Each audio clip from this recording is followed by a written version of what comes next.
attentif à garder tes commandements par Jésus-Christ, ton Fils, notre Seigneur et notre Dieu, qui vit et règne avec toi dans l'unité du Saint-Esprit, maintenant et pour les siècles des siècles. Alors, je sais qu'il fait chaud, mais nous sommes nombreux, donc c'est bien de garder les masques, effectivement.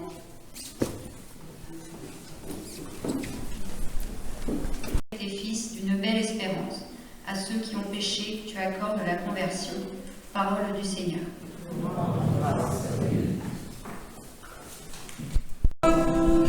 Écoute ma prière, Seigneur.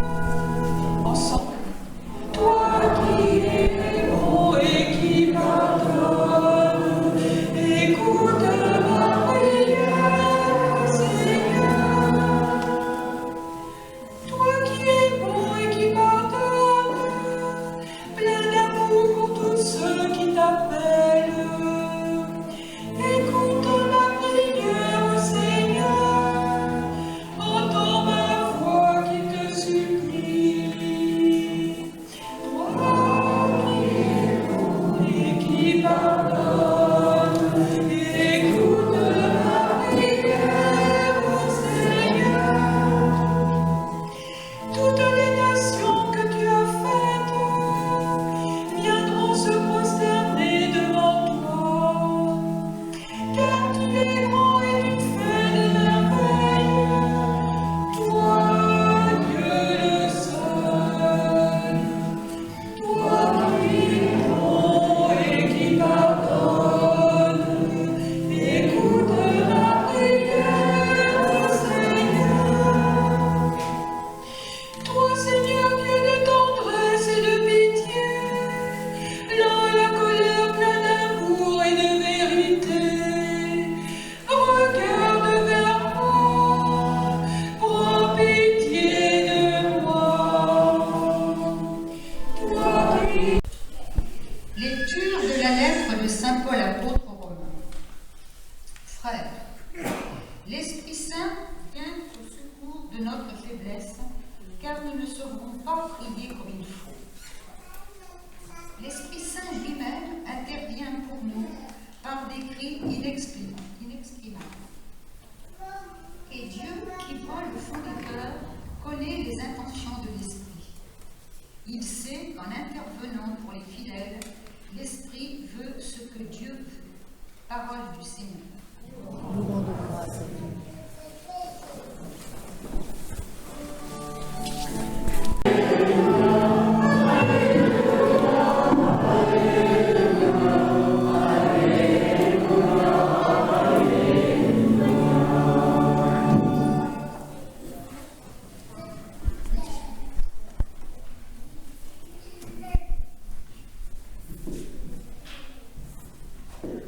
Le Seigneur soit avec vous. Et avec votre esprit. Évangile de Jésus-Christ selon saint Matthieu.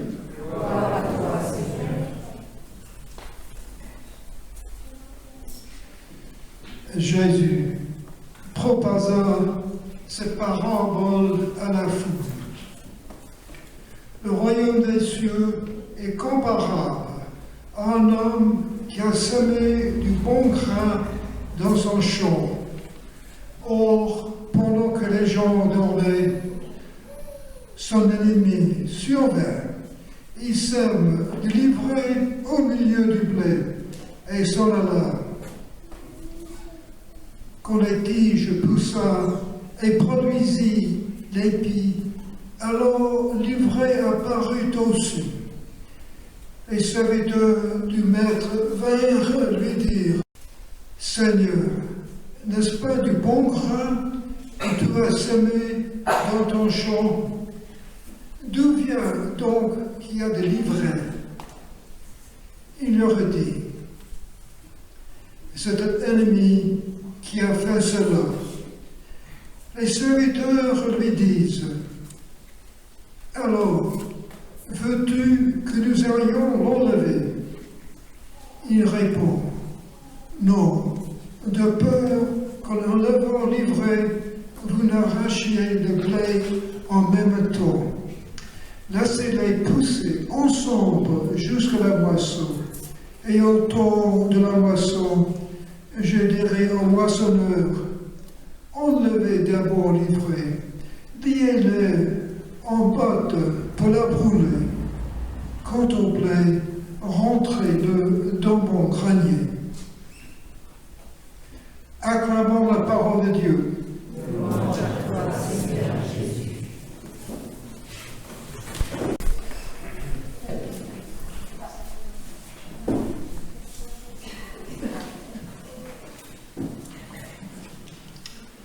Cette messe est offerte pour le repos de l'âme de Robert et Raymond Charbonnier.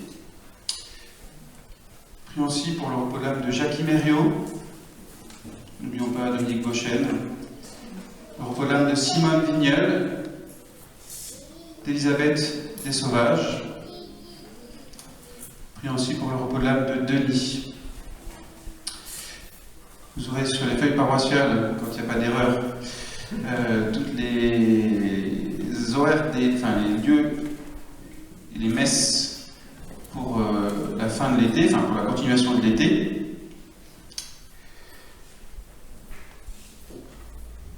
On va noter aussi, puisque nous avons la grâce, la chance de pouvoir célébrer la résurrection du Seigneur portée par les trompes de Montcoupon, que le vendredi 31 juillet à 20h à Notre-Dame de Nanteuil, il y aura un concert de trompe de chasse des amis de Nicolas.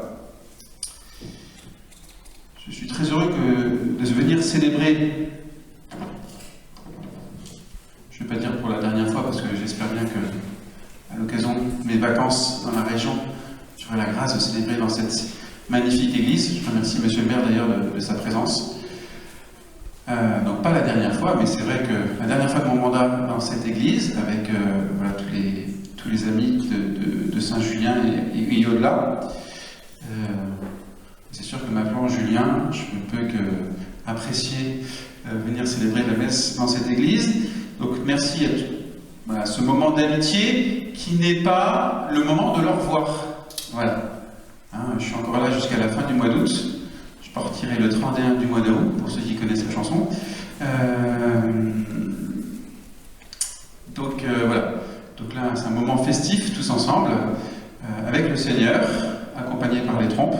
C'est un bon moment. Mais la messe au revoir, c'est le dimanche 30 août à 10h30 à l'église Sainte-Croix, dans notre église paroissiale, qui rassemble tous les chrétiens de tous nos villages, dans une seule communauté, une seule famille. Donc le dimanche 30 à 10h30. Et vous accueillerez Don Stéphane le dimanche suivant à Aigues-Vives, avec la présence de Monseigneur Jean-Pierre Battu.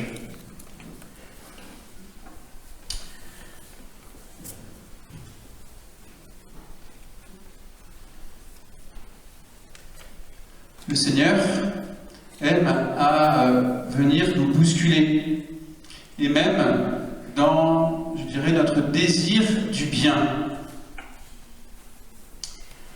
Voilà. Les parents le savent bien. Grâce à leurs enfants, certains n'auraient pas manqué de beurre en 1942. En particulier mes nièces. Elles n'arrêtent pas de se chamailler et de se dénoncer. « Maman, il y a Juliette qui a fait ceci. Papa, il y a Jeanne qui a fait cela. Mais non, c'est Castille. Mais non, c'est... » Non.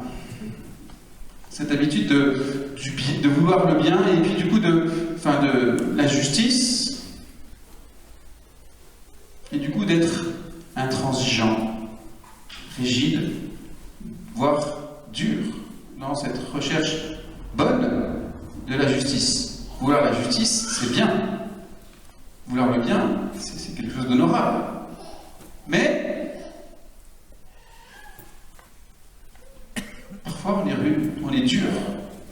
Et donc cette belle phrase de la première lecture, je ne sais pas si vous l'avez entendu, de ce livre de la sagesse, où on nous dit le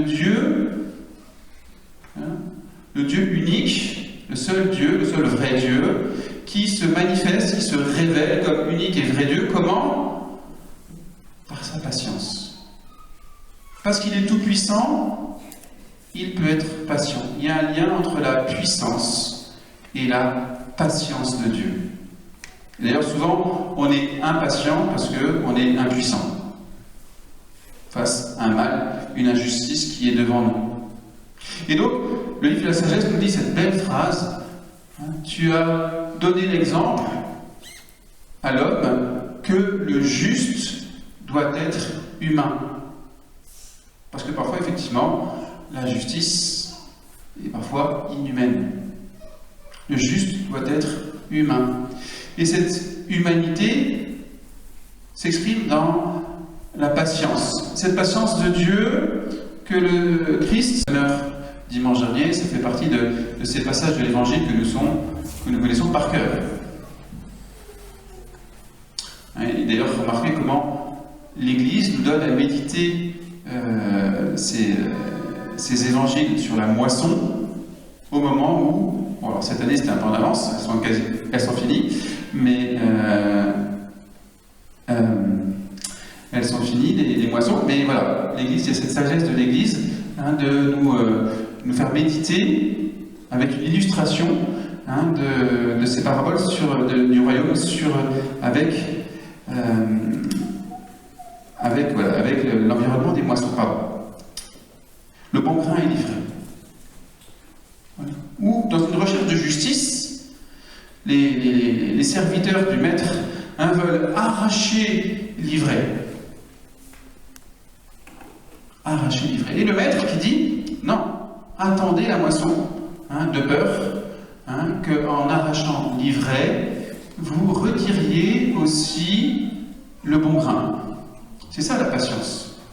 Et particulièrement pour des parents, ils aimeraient que leurs enfants soient parfaits tout de suite. Et non, il faut être patient. Comprendre que les enfants ont besoin d'apprendre. C'est vrai aussi pour un curé de paroisse. Il aimerait que, voilà, ces paroissiens vivent dans la charité, qu'il n'y ait pas de critique, de jalousie, de zizanie. Ah tiens, c'est marrant. Zizanie en grec, ça veut dire ivraie. Ou plutôt pour dire ivraie, enfin zizanie, c'est l'ivraie. Et tous, personnellement, dans notre désir de justice, on aimerait être parfait, faire le bien. C'est souvent quand je prépare des baptêmes, je leur explique qu'on est tous blessés par le péché originel et que tous nous faisons le mal que nous ne voulons pas et que nous ne faisons pas le bien que nous voudrions faire. Hein, et que, ben voilà, tous, il nous arrive de rencontrer des personnes pour la première fois et puis de les mépriser ou de les rejeter. Et il y a des personnes qui me disent « Ah non, moi j'aime tout le monde !» Oui, c'est ça, la marmotte, elle met le chocolat dans le papier d'alu.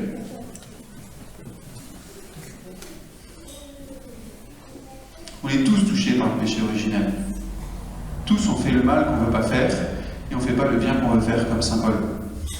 Tous nous avons besoin de la grâce. Tous nous avons besoin de comprendre que Dieu nous aime. Lui, le Tout-Puissant, il nous aime avec patience. Et que nous-mêmes, nous devons aimer les autres avec patience, que ce soit au sein d'une famille, au sein d'une paroisse. Et que nous devons nous aimer, s'aimer soi-même avec patience. Être patient avec soi-même. Souvent, on est impatient envers les autres parce qu'on est impatient envers soi-même. Parce qu'on est confronté à sa propre impuissance face au mal. J'aimerais aimer tout le monde, mais j'y arrive pas. Être libéré de tels péchés qui empoisonnent ma vie, mais j'y arrive pas. J'y arrive pas tout seul, mais avec la grâce de Dieu, c'est possible. Alors, frères et sœurs bien-aimés, tout simplement, peut-être, demandons au Seigneur, lui qui est tout-puissant, et qui nous fait participer par sa grâce, à sa puissance, à sa force, à son amour, cette grâce de la patience. Attention, la patience, c'est pas le laxisme. C'est pas le fait de dire que quelque chose qui est mal est bon, est bien. Non, le mal est le mal, le bien est le bien. Mais parfois, il faut tolérer le mal pour laisser grandir le bien. Il faut attendre qu'un enfant grandisse, voilà, pour comprendre. Il faut beaucoup de patience pour apprendre à sonner. Voilà. faut beaucoup de patience pour que le blé grandisse et porte du fruit. Il faut beaucoup de patience pour cultiver la vigne et lui faire porter son fruit, et que le vin travaille aussi. Il faut élaborer cette grâce de la patience qui nous permet de traverser les épreuves de la vie dans la paix, dans l'amour, et dans cette certitude que Dieu, qui est tout-puissant, eh bien, nous mènera, et c'est lui qui nous mènera à la perfection de notre être dans son amour. Amen.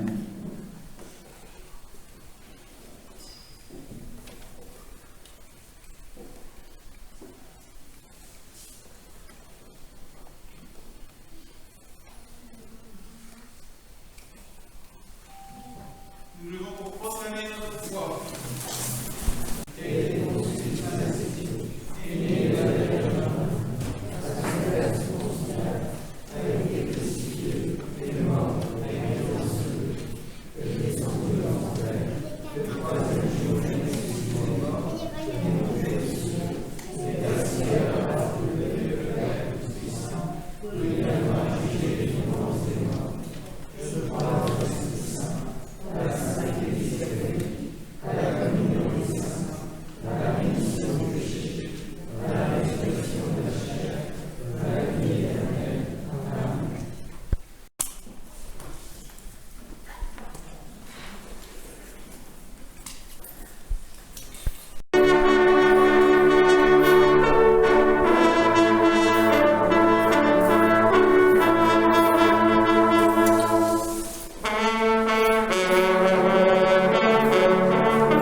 sacrement de ton royaume, par Jésus le Christ notre Seigneur.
C'est la demoiselle que j'avais vue.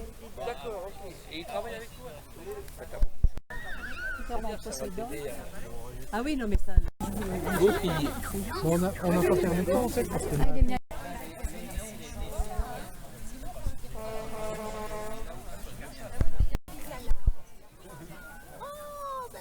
Alors ça c'est super. Alors tu dis au bord de la ville en chef. Elle dit j'espère qu'ils vont pas les sonner dans la cour tout seul. Elle dit...